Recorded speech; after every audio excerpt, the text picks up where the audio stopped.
For Sunday, August 16th, you've found the Georgia Gang. Topping our agenda today, former President Jimmy Carter has cancer. In DeKalb County, there are problems but few solutions in sight. And in Cobb County, it looks like there will be 40 new policemen. Some of the stories up for grabs on the Georgia Gang. From the Fox 5 studios, the Georgia Gang starts now. And we're glad you could be with us on this fine Sunday. We begin on a somber note. It was learned late last week that former President Jimmy Carter is suffering from liver cancer. He is 90? Yes. 90 years old.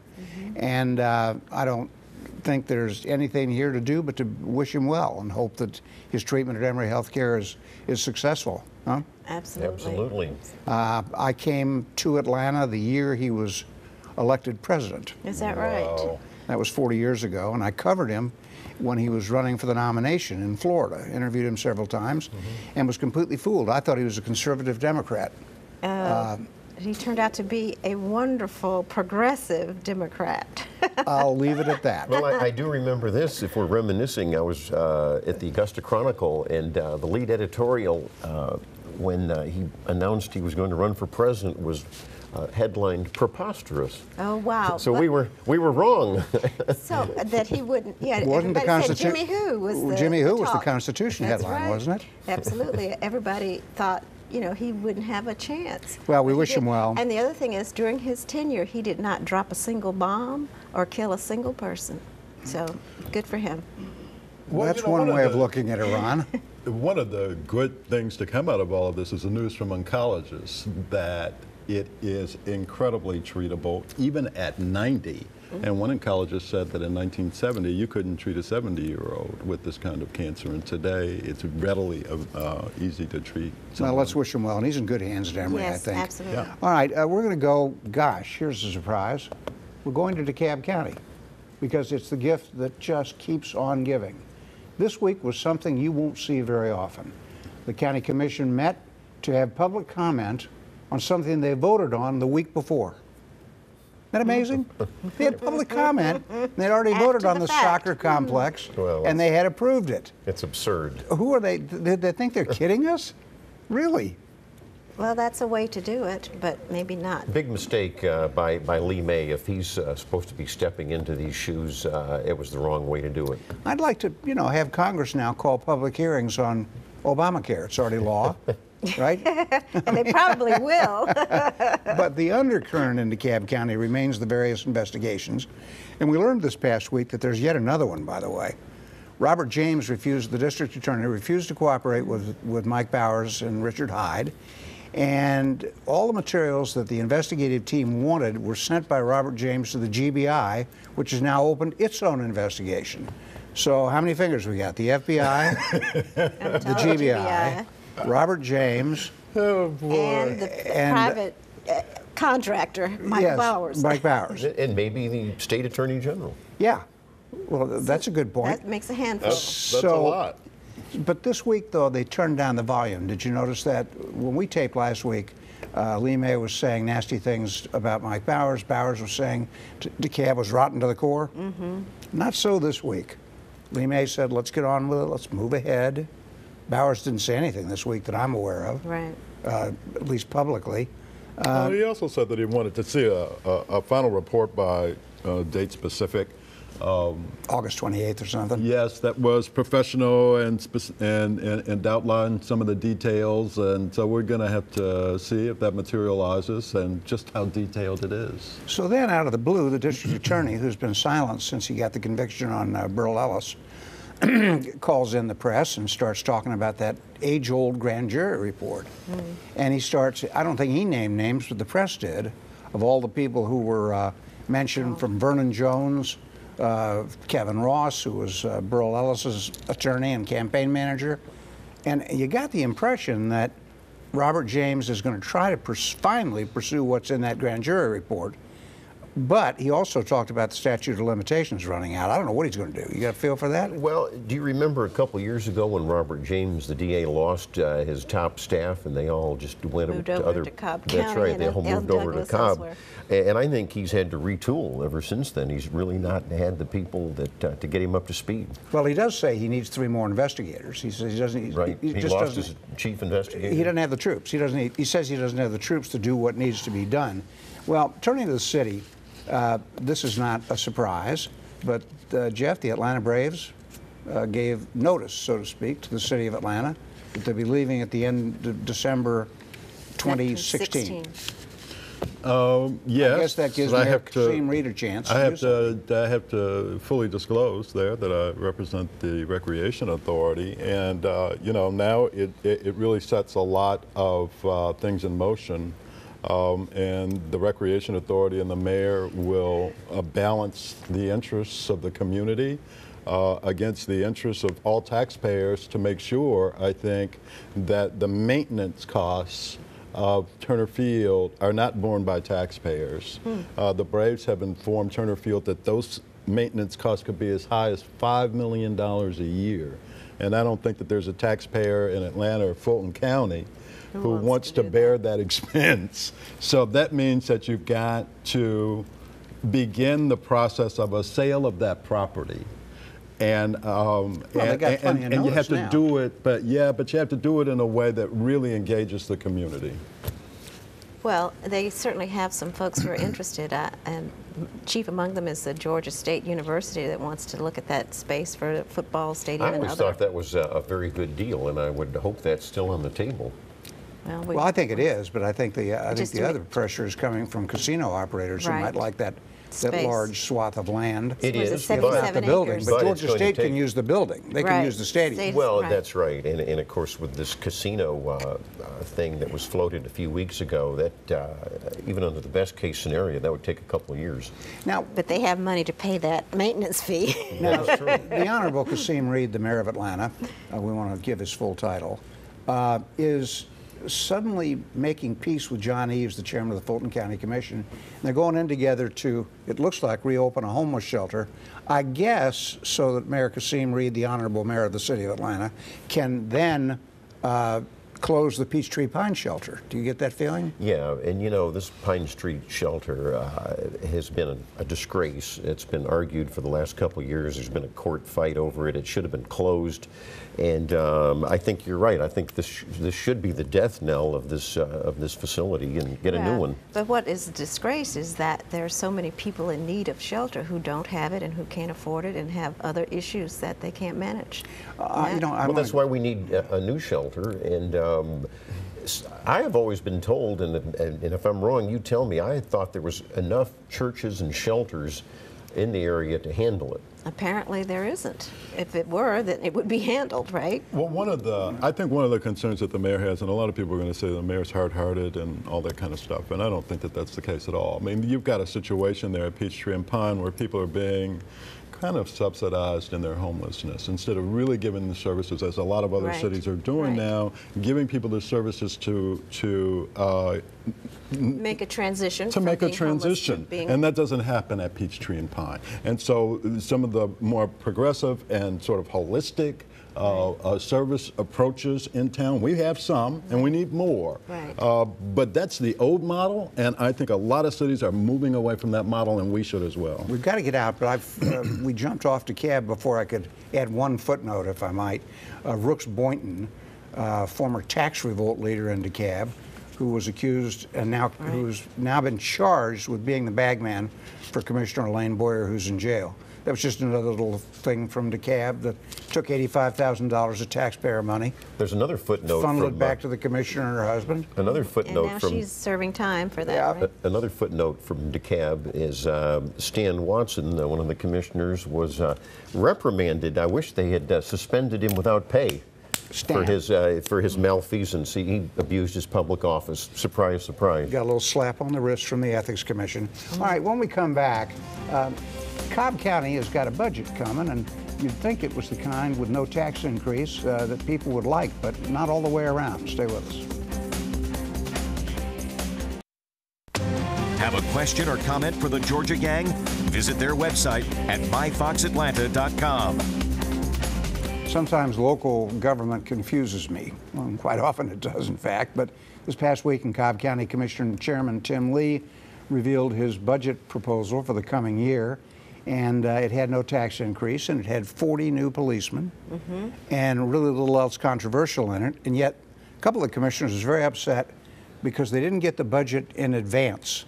Is that a big deal? They still got weeks to go before they approve it. It being released to the news media. That's what made them. That's what made them mad. Right. Yeah, I think they released it to the Marietta Daily Journal before they did. But it was a good budget, and by the way, he is running for re-election, so he didn't want a tax increase. Now, I happen to be watching the noon news, something I don't get to do very often. But I did see Cobb Commissioner Lisa Cupid speak for more than 30 minutes about being followed briefly by an unmarked police car. And she seems sensible, she seems bright, she's studying for the bar. But I thought to myself, my goodness, 30 minutes because you sped out of a decrepit hotel and a policeman decided to come up and get your license number?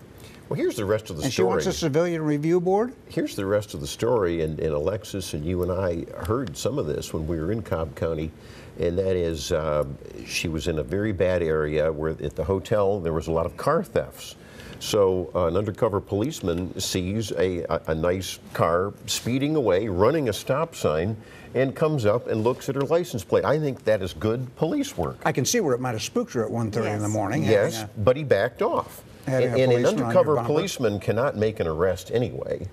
And so the argument is, why didn't she call somebody or pull over, which is you're supposed to do, and say, look, dial 911, someone was following. She could have done several things that she didn't do, and now she's complaining that she was somehow targeted. I think she did make a call after she got home to find out what was going on. And, Right. and certainly in the environment that's currently in play around the whole United States, where people have died as a result of being pulled over for a traffic stop or But she couldn't have been pulled over by an undercover I understand policeman. that. Maybe did she know that, or was she just spooked You know, about the whoever truth is, it was? I didn't know that until that incident. Right, Well, I didn't. it's always have to be a uniformed policeman. But here's the irony, Alexis, is what we heard. She was one of the commissioners that requested that there be a tighter police presence in that high crime area. Right. All right, let's turn to Fulton County. I get the feeling the Fulton County ship is starting to right itself under new management, new commission, new county manager. They got, finally, the elections department, which has been in the news for the last 5 or 6 years. They're going to pay some fines, get right with the state and do that They right. were a horribly dysfunctional department. I think it's better now under the new director. Right, and then the other thing we learned this past week was that that Fulton County stands accused of mismanaging an AIDS grant, HIV, millions of dollars there from the feds, and but I think that's going to be corrected as Trying to well. work that out. Yeah, There's certainly less contention from Fulton County these days. Well, I think, and I'll give the majority of the commission credit, I think Dick Anderson, who is now the county manager, he's been on board since January, is doing a heck of a job, and he's finally making them run the trains on time and get some efficiencies. On the state level, Common Cause, obviously not my favorite group, but they've come out of the closet, so to speak. They're officially a left-wing organization. And they fired their Georgia director because he wanted to do what Common Cause was supposed to do, which was investigate campaign contributions and ethics violations. But Common Cause nationally wants to go hard left, as I said a year ago on this broadcast. And now they've done it. So William Perry actually gets a little nod of sympathy from me. He's going to set up his own watchdog group. I think he's still a man of the left, but I think he does like to find corruption and root it out, right? Well, it's funny, you know, a leftist was replaced by a hard leftist. Yeah, you could have saved a lot of discussion right there by just saying that.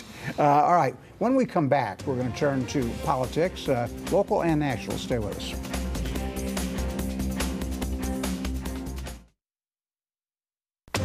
Have a question or comment for the Georgia Gang? Visit their website at myfoxatlanta.com.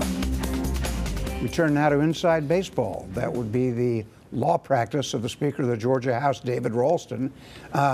It is truly inside baseball, and Phil, it has to do with who should be the special master in the case hearing the bar complaint against the Speaker.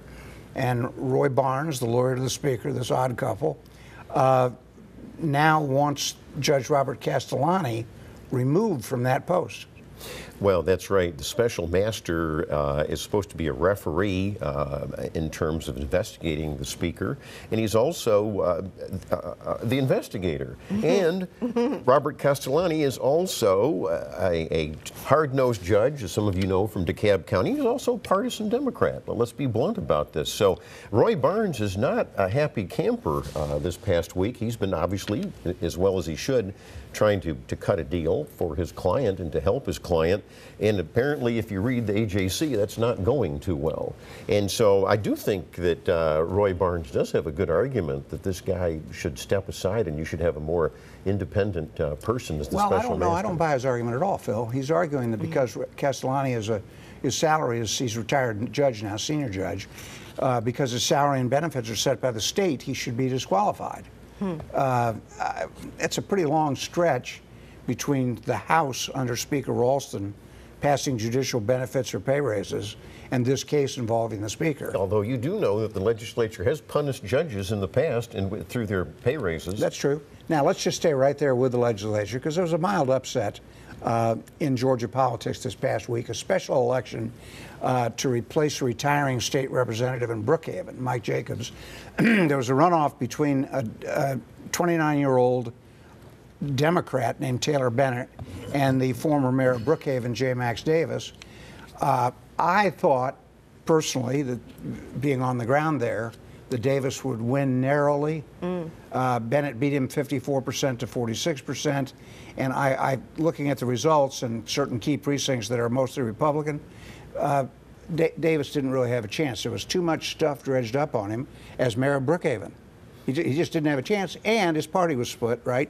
You had Catherine Bernard as part of the Liberty Caucus coming in third and refusing to endorse J. Max Davis. What on earth could her future be in Republican politics? Well, let's talk about None. that. Oh, well. Let's talk about that. I think your analysis is right. I think that Max Davis was a flawed candidate. He was damaged with a harassment allegation from a female city employee. And frankly, I don't think he waged a very good campaign. It was low turnout, as we all know. These special elections are very tricky to call. Well, he stayed on issues, and the Democratic Party of Georgia just pounded the direct mail on the harassment charge. Right, right. And he didn't address it early on. You know, I don't know if he didn't take this advice. It seems like he didn't, but you have to get up right out there in front with your wife at a news conference and say, this is all ridiculous. And he never did that, and so that question lingered. And you mentioned Catherine Bernard. She was the defeated GOP candidate. I think if she'd had another week or so in campaign, she might have been the candidate that got in the runoff with Taylor Bennett. Well, that's true, because at that point we didn't realize how damaged J. Max Davis was. Right, but I think it's good for the Democratic Party. Absolutely. It flips a seat. Absolutely, and also you characterize it as a minor thing, but it's pretty major because it can change the outcome of the Fulton County delegation. I think they've done a workaround on that. I'm not sure. I think they have too. Remember this, Alexis. You're correct that the Fulton County delegation now flips to Democrat control. However, to your point, the House Rules Committee and Chairman John Meadows is assuring everyone that no craziness, no tax hikes will ever get through the House of Representatives. And going back to Catherine Bernard, I thought it was interesting that the day before the election, she announced that she would be running for that seat next year. Instead of endorsing the Republican, she jumped into the race for next year. So she can forget. You know, we need to check to see if she even voted. I wonder who she voted for if she voted. She said she wouldn't support either candidate. Yeah, that implies that she didn't vote in the special election on Tuesday. Yeah, and that's true of the DeKalb County Republican leadership in general. They're going to find a hard time. One of those guys wants to be state chairman. I think all bets are off. When you don't support the nominee of your party, you know, how can you claim to have party leadership? Or party loyalty, or represent the party. All right, let's talk a little. So what's going to happen in 2016 on the national level, too, well, if the current frontrunner doesn't support the nominee? Well, that's very true. That's very true. And he said that he won't pledge that he won't. So we'll see. Well, let's switch to Trump right now. Donald Trump slipping a bit in the polls this week, a little bit, not much. And that's not what I've been reading. His momentum, his trajectory is flattened out. He's doing great in Iowa and New Hampshire. That's right, he is. He is, and in Georgia, as we know, we had those numbers last week. But I think the other candidates are starting to move up a tad, especially Carly Fiorina after her debate performance. Scott Walker has to win Iowa, but he's a poor second there, isn't he? He's third now. Third? He's third. Yeah, and for the Democrats, there is very bad news on all three of those states, because Hillary Clinton is dropping and Bernie Sanders is coming on. And Bernie Sanders, a septuagenarian socialist, leads Hillary Clinton in the state of New Hampshire. And draws the biggest crowds right along with Donald Trump. Right? 27,000 people In at LA, a Bernie Sanders rally. I guess you're for Bernie being a socialist. Well, I've said before, we've mentioned I love Bernie Sanders, but I just don't see he has a chance to be the nominee. Well, we heard Well, if he something wins New Hampshire and he does well in Iowa, all bets are off, I think. And there's been some word of Joe Biden And Joe getting Biden, into too. the mix Well, because that's he very sees interesting. some of these vulnerabilities with HRC. Well, and let's talk about that because, again, this was not a good week for Hillary Rodham Clinton. She had to give her server, her home brewed server, email server, over to the FBI. People at the major agencies like Justice are now using the term criminal investigation. She says it's about her activities, not her. That's a distinction without a difference in my view.